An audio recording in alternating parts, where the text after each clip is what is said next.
રાજકોટ જિલ્લાના ધોરાજીના જાંજમેર ગામ પાસે આવેલી નદી પર નવો પુલ બનાવવાનું કામ ચાલી રહ્યું હતું, જેની બાજુમાં વાહન વ્યવહાર માટે બનાવવામાં આવેલો કામચલાઉ ડાયવર્ઝન પુલ ગઈકાલે રાત્રે પડેલા અતિ ભારે વરસાદના કારણે વહી ગયો છે।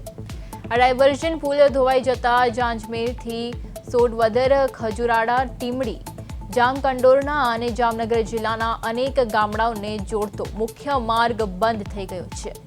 સ્થાનિક સરપંચ કિરણ બગડાના જણાવ્યા અનુસાર આ માર્ગે 100 થી 150 ગામડાઓને જોડે છે।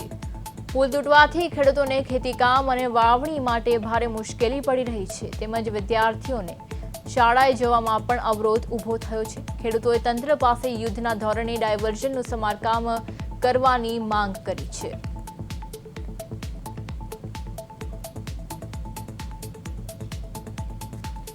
રાજકોટમાં સાવેલી નદીનો ડાયવર્ઝન પુલ ધોવાયો છે। 150 ગામડાઓનો સંપર્ક તૂટતા વાહન વ્યવહાર ઠપ થયો છે। ખેડૂતોને વિદ્યાર્થીઓની હાલાકીમાં વધારો જોવા મળ્યો છે। આ જાંજમેર સોડવદર માર્ગ વચ્ચેથી બે ભાગમાં વહેંચાય છે। તંત્ર સામે યુદ્ધના ધોરણે સમારકામની માંગ ઉઠી રહી છે, પરંતુ ચોક્કસપણે જેવી રીતે ડાયવર્ઝન પુલ તૂટતા 150 ગામ સંપર્ક વિહોણા બન્યા છે, ત્યારે સાવેલી નદી જાંજમેર સોડવદર માર્ગ ધોવાયા છે। ખેડૂતોની ખેતી અને વિદ્યાર્થીઓનું ભણતર જોખમમાં મુકાયું છે।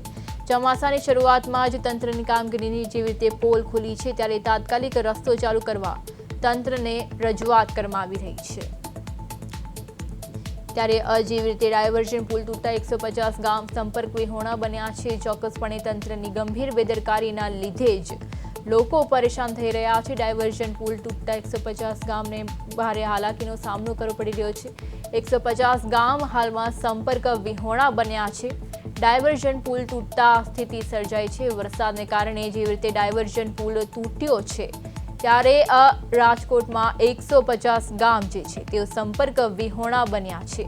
સાવેલી નદી જાંજમેર સોડવદર માર્ગ ધોવાયો છે। ખેડૂતોની ખેતી અને વિદ્યાર્થીઓનું ભણતર પણ જોખમમાં મુકાયું છે, ત્યારે ચોક્કસપણે ચોમાસાની શરૂઆતમાં જ તંત્રની પોલ જેવી રીતે ખુલી છે, ત્યારે હવે તેમની પાસે સમારકામની માંગ ઉઠી રહી છે અને રસ્તો ખોલવાની અપીલ લોકો દ્વારા કરવામાં આવી રહી છે, કારણ કે ડાયવર્ઝન પુલ તૂટતા 150 ગામોને હાલાકીનો સામનો કરવો પડ્યો છે। તેઓ તમામ 150 ગામ સંપર્ક વિહોણા બન્યા છે।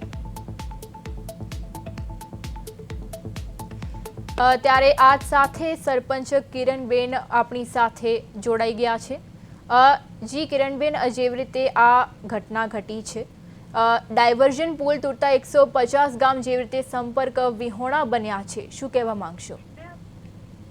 હા, કાલ ભારે વરસાદના કારણે જે અમારા જાંજમેર ગામથી સોડવદર જવા માટે જે પુલનું કામ ચાલુ છે તેના માટે ડાયવર્ઝન આપેલો હતો, પણ અતિ ભારે વરસાદના કારણે ડાયવર્ઝન તૂટી ગયો છે।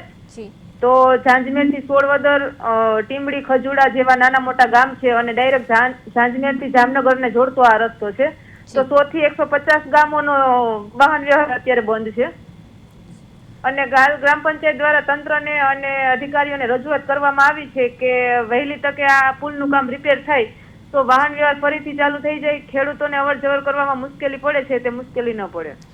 જી કિરણબેન, ચોક્કસપણે એટલે હવે એ જ છે કે જેવી રીતે સંપર્ક વિહોણા, જેવી રીતે 150 ગામ આવી રીતે સંપર્ક વિહોણા બન્યા છે, ત્યારે તેમના દ્વારા રસ્તો ચાલુ કરાવવાની તંત્રને રજૂઆત કરવામાં આવી રહી છે, તો તંત્ર દ્વારા કોઈ પગલાં લેવામાં આવ્યા છે? અત્યારે ભારે વરસાદ ચાલુ છે એટલે નાનું મોટું રિપેરિંગ કામ ચાલુ છે, પણ તંત્રએ એવું કીધું છે કે તાત્કાલિક આ પુલને રિપેર કરવામાં આવશે।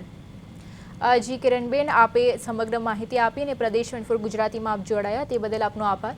ત્યારે સાવેલી નદીમાં જેવી રીતે જાંજમેર સોડવદર રસ્તા પર જેવી રીતે ખેડૂતોની ખેતી અને વિદ્યાર્થીઓનું ભણતર જોખમમાં મુકાયું છે, ત્યારે તંત્રને ઉગ્ર રજૂઆત કરવામાં આવી છે અને રસ્તો ખોલાવવાની રજૂઆત તંત્ર દ્વારા કરવામાં આવી છે। અતિ ભારે વરસાદના કારણે જાંજમેરથી સોડવદરને જોડતો મહાદેવ મંદિરની બાજુમાં સાવેડી નદીની ઉપર જે પુલ છે તેનું કામ ચાલુ હતું અને એ કામ ચાલુ હોવાના કારણે બાજુમાં ડાયવર્ઝન આપેલો હતો, પણ અતિ ભારે વરસાદના કારણે તે ડાયવર્ઝન પુલ તૂટી ગયો છે। તેના લીધે વાહન વ્યવહાર સંપૂર્ણપણે બંધ છે। હાલ તે જાંજમેરથી સોડવદર, ખજુડા, ટીમડી, કનોણા જેવા અનેક ગામને જોડતો આ રસ્તો હતો અને જાંજમેરથી ડાયરેક્ટ જામનગરને જોડતો પણ આ રસ્તો હતો। આશરે ગામડાઓ આવે છે તેને જોડતો આ રસ્તો છે।